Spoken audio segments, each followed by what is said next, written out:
पुराने अहदनामा में से यिर्मयाह नबी की किताब, उसका 9वां बाब। काश कि मेरा सर पानी होता और मेरी आंखें आंसुओं का चश्मा, ताकि मैं अपनी बिनते कौम के मकतूलों पर शब रोज़ मातम करता।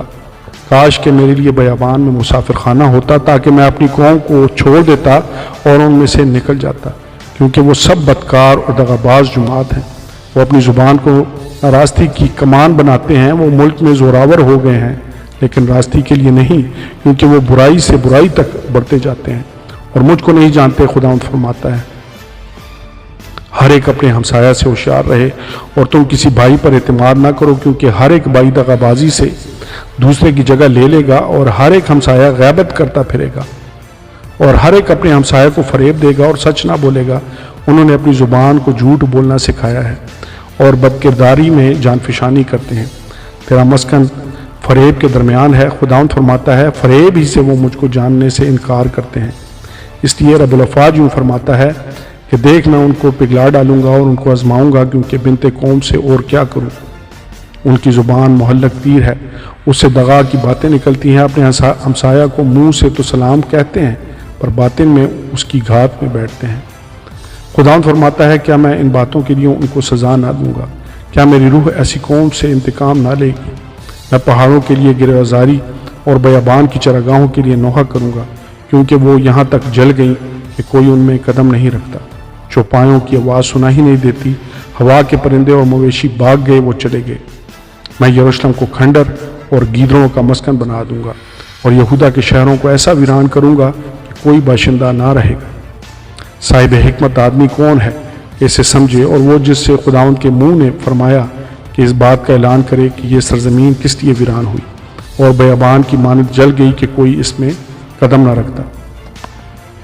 और खुदावंद फरमाता है, इसलिए कि उन्होंने मेरी शरीयत को जो मैंने उनके आगे रखी थी तर्क कर दिया और मेरी आवाज़ को ना सुना और उसके मुताबिक ना चले, बल्कि उन्होंने अपने हट्टी दिलों को और अलीम की पैरवी की, जिसकी उनके बाप दादा ने उनको तालीम दी थी।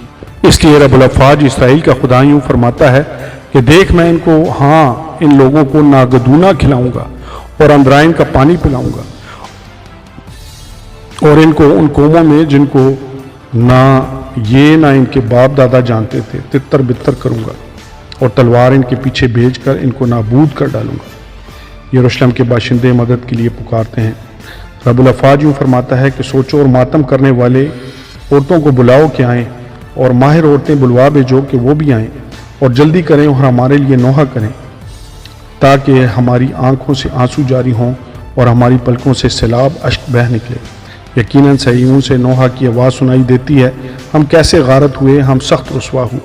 देखो, हम वतन से आवारा हुए और हमारे घर गिरा दिए गए। और तो खुदावंद का कलाम सुनो और तुम्हारे कान उसके मुंह की बात कबूल करें और तुम अपनी बेटियों को नोहा गरी और अपनी पड़ोसनों को मरसिया ख्वानी सिखाओ, क्योंकि मौत हमारी खिड़कियों में चढ़ आई है और हमारे कस्रों में घुस बैठी है, ताकि बाहर बच्चों को और बाज़ारों में जवानों को काट डाले। कह दे, खुदावंद यूँ फरमाता है कि आदमियों की लाशें मैदान में खाद की तरह गिरेंगी और उस मट्टी भर की मानद होंगी जो फसल कांटे वालों के पीछे रह जाएं, जिसे कोई जमा नहीं करता। खुदावंद यूँ फरमाता है कि ना साहिब हिकमत अपनी हिकमत पर और ना कभी अपनी कुव्वत पर और ना मालदार अपने माल पर फ़ख्र करे, क्योंकि जो फ़ख्र करता है इस पर फ़ख्र करे कि वो समझता और मुझे जानता है कि मैं ही खुदावंद हूँ, जो दुनिया में शफ़क़त व अदल और रास्तबाजी को अमल में लाता हूँ, क्योंकि मेरी खुशनुदी उन्हीं बातों में है। खुदावंद फरमाता है, देख, वो दिन आते हैं, खुदावंद फरमाता है, जब मैं सब मख्तूनों को नामख्तूनों के तौर पर सज़ा दूँगा। मिस्र और यहूदा और अदूम और बनी अमून और मुआब को और उन सब को जो गाँव दुमदाड़ी रखते हैं, जो बयाबान के बाशिंदे हैं, क्योंकि ये सब कौमें नामख्तून हैं और इसराइल का सारा घराना दिल का नामख्तून है। आमीन और आमीन।